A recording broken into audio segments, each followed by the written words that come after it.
दोस्तों, आपने हमेशा ऐसा सुना होगा कि अक्सर तांत्रिक किसी चुड़ैल को सताते हैं या फिर वो चुड़ैल या बुरी आत्माओं को अपने वश में करने की कोशिश करते हैं।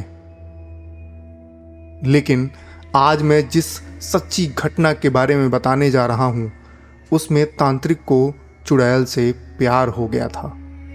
और दोनों के बीच ऐसा क्या हुआ कि आखिर में तांत्रिक को अपनी जान ही गंवानी पड़ी और तांत्रिक अपनी मर्जी से मरा था। तो आइए शुरुआत करते हैं इस सच्ची घटना की, जो मुझे मेरे एक मित्र ने भेजी थी। ये बात है कर्नाटक के एक गांव मंतूर की।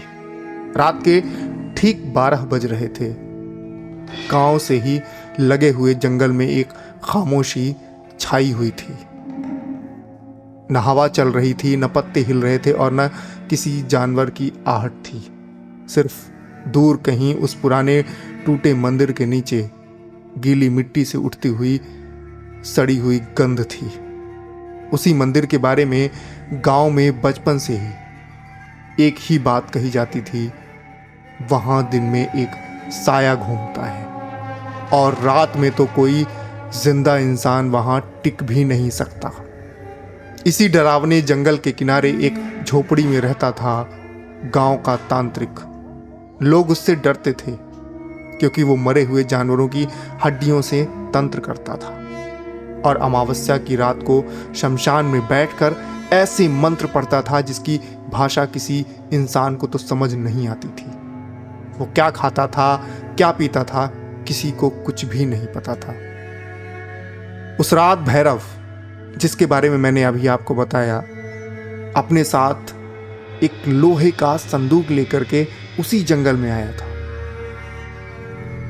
संदूक के अंदर काले धागे, सिंदूर, नींबू, सूखी राख और कुछ ऐसी चीजें थी जिनकी बदबू अगर कोई सामान्य इंसान सूंघ ले तो कई दिनों तक उसके शरीर से वो बदबू नहीं जाए। वो यहाँ किसी साधारण पूजा के लिए नहीं आया था। वो एक ऐसे श्राप को खोलने आया था जिसे उसके गुरु ने भी कभी पूरा नहीं किया था। उसके गुरु ने मरने से पहले बस एक बात कही थी, अगर कभी तुम्हें कोई ऐसी आत्मा मिले जो भूत भी हो और दुखी भी, तो उसे बांधने मत जाना, पहले उसके दर्द को समझना, वरना वही दर्द तुम्हारे भीतर घर कर जाएगा। भैरव ने उस बात को उस समय तो गंभीरता से नहीं लिया था, लेकिन जब वो मंदिर के गर्भगृह तक पहुंचा, जो कि उसी जंगल में है, तो उसने देखा कि वहां दीवारों के सहारे एक औरत बैठी थी। काले कपड़े, बिखरे हुए बाल, सफेद पड़ चुका हुआ चेहरा और आंखों में ऐसी गहराई कि जैसे बरसों से वो रोती रही हो और आत्मा वहीं ठहर गई हो।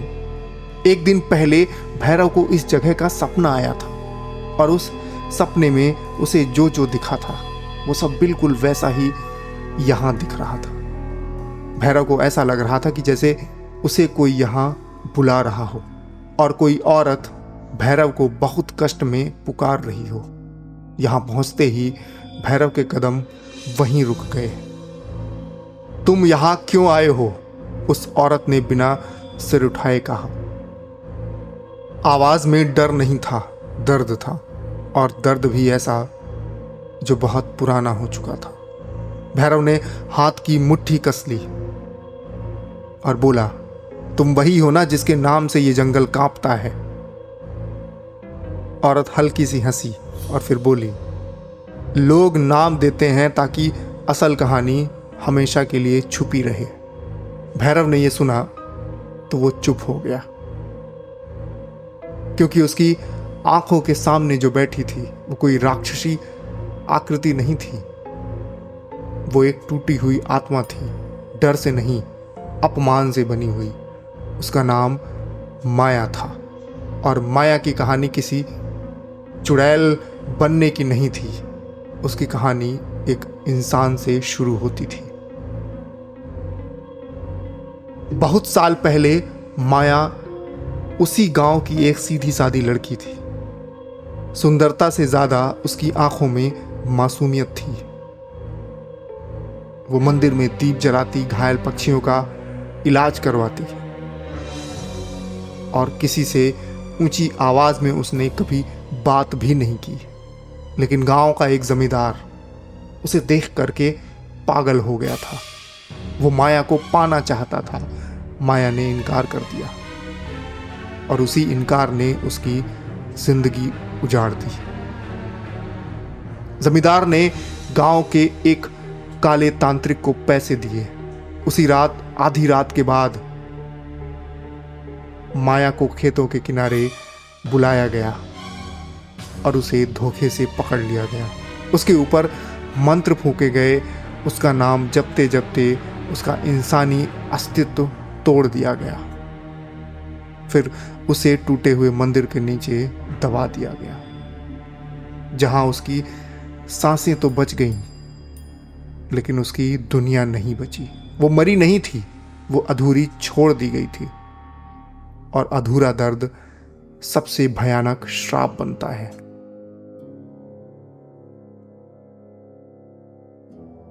माया की जुबान से भैरव ने जब ये सच सुना तो उसकी आंखों में पहली बार झिझक आई। उसने बहुत सी आत्माओं को बांधा था, लेकिन आज उसके सामने एक ऐसी औरत थी जिसे समाज ने मारा था और अंधेरे ने कैद किया था। और फिर भैरव ने कहा, तुम अब भी इंसान की तरह सोचती हो। माया ने उसकी तरफ देखा, क्योंकि मैं इंसान ही थी जब तक मुझे चुड़ैल नहीं बना दिया गया। इस मुलाकात के बाद कई रातों तक भैरव माया से मिलने आता रहा। कभी मंदिर के बाहर, कभी जंगल की सूखी झाड़ों के बीच, कभी उस पेड़ के नीचे जहां चांद की रोशनी भी डर कर पहुंचती थी। पहले बातचीत में शंका थी, फिर चुप्पी में अपनापन, और फिर अपनापन धीरे धीरे किसी अनकहे जुड़ाव में बदल गया। भैरव को पहली बार लगा कि उसके भीतर की क्रूरता कम हो रही है। वो जिसे दुनिया ने तांत्रिक बना दिया था, उसके भीतर कहीं ना कहीं एक इंसान बचा था। वो समझना चाहता था, बचाना चाहता था, और शायद पहली बार किसी के लिए वो जीना चाहता था। माया भी पहली बार किसी इंसान के सामने डरने के बजाय खुल रही थी। लोग मुझे देखकर डरते हैं और भागते हैं, उसने एक रात तांत्रिक से कहा। तो भैरव ने उत्तर दिया, मैं तुमसे भागना नहीं चाहता। उस रात माया की आंखें देर तक उसके चेहरे पर टिकी रहीं। फिर वो बहुत धीमी स्वर से बोली, तुम्हारी आवाज़ में डर नहीं है। भैरव ने कहा, क्योंकि मैं तुम्हें राक्षस नहीं मानता। माया की आंखों से कुछ टूट कर चमका। वो रोई नहीं, लेकिन उसके भीतर कुछ ऐसा हिला जो बरसों से सोया हुआ था। धीरे धीरे वो दोनों एक दूसरे का सहारा बनने लगे।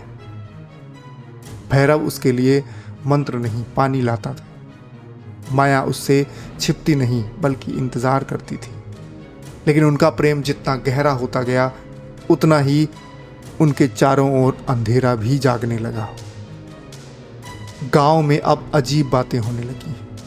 रात के समय मंदिर के पास काली परछाइयां दिखती थीं। बच्चे नींद में माया का नाम लेकर चौंक जाते थे। गायें अचानक उसी दिशा में देखने लगती जहां मंदिर था।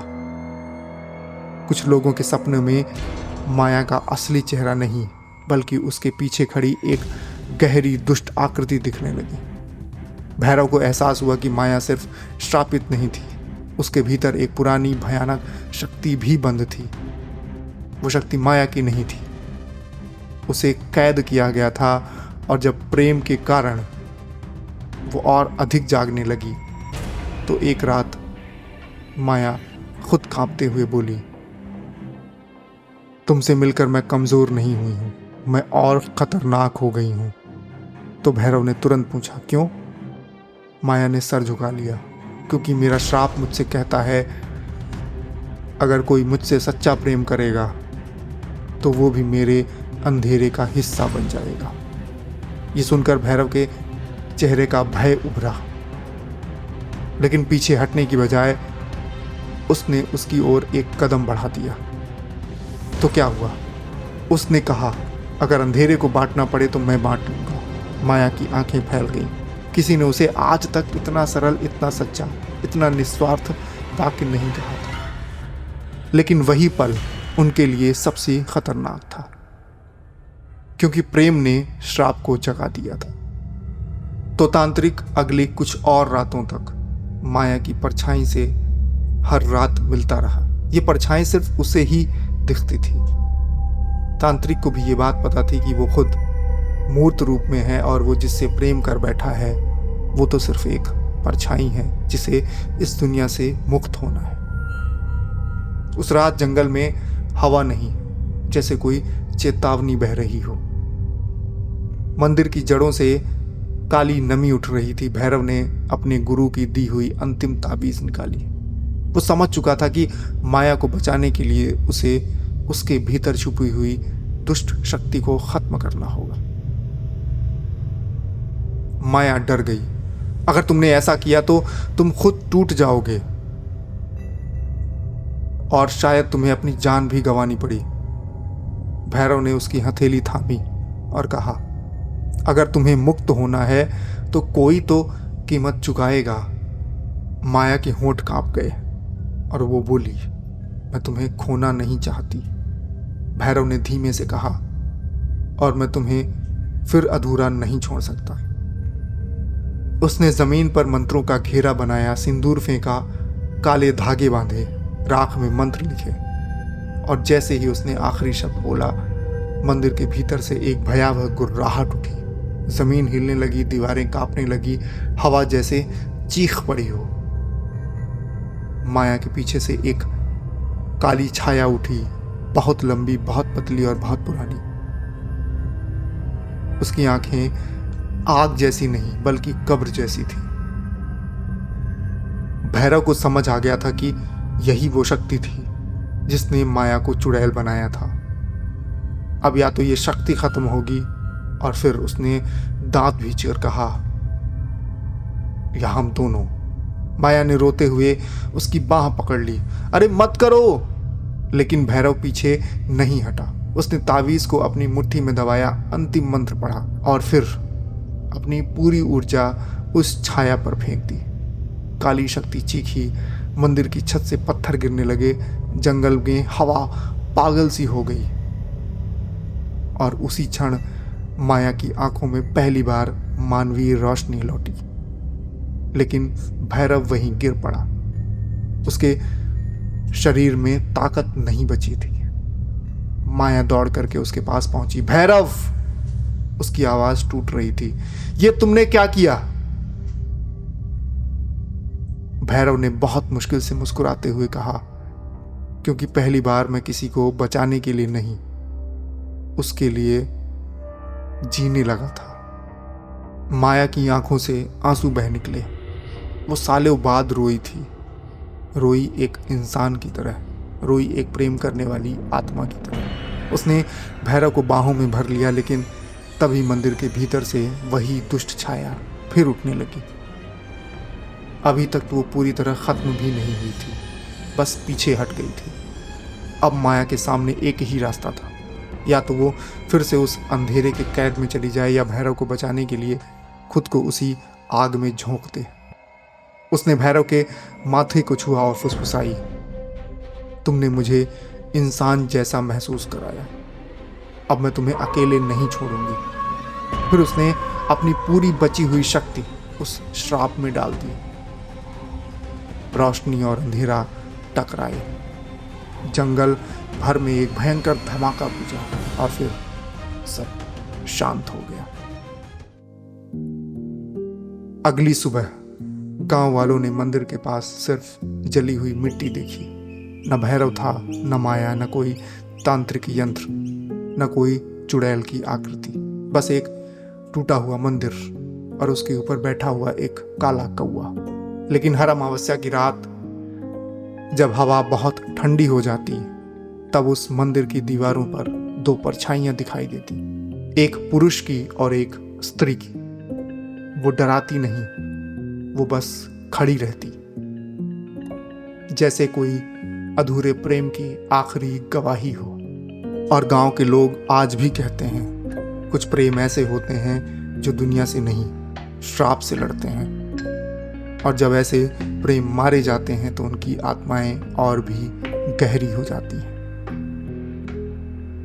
तो दोस्तों, ये थी बिल्कुल सच्ची कहानी, तांत्रिक भैरव की प्रेम कहानी।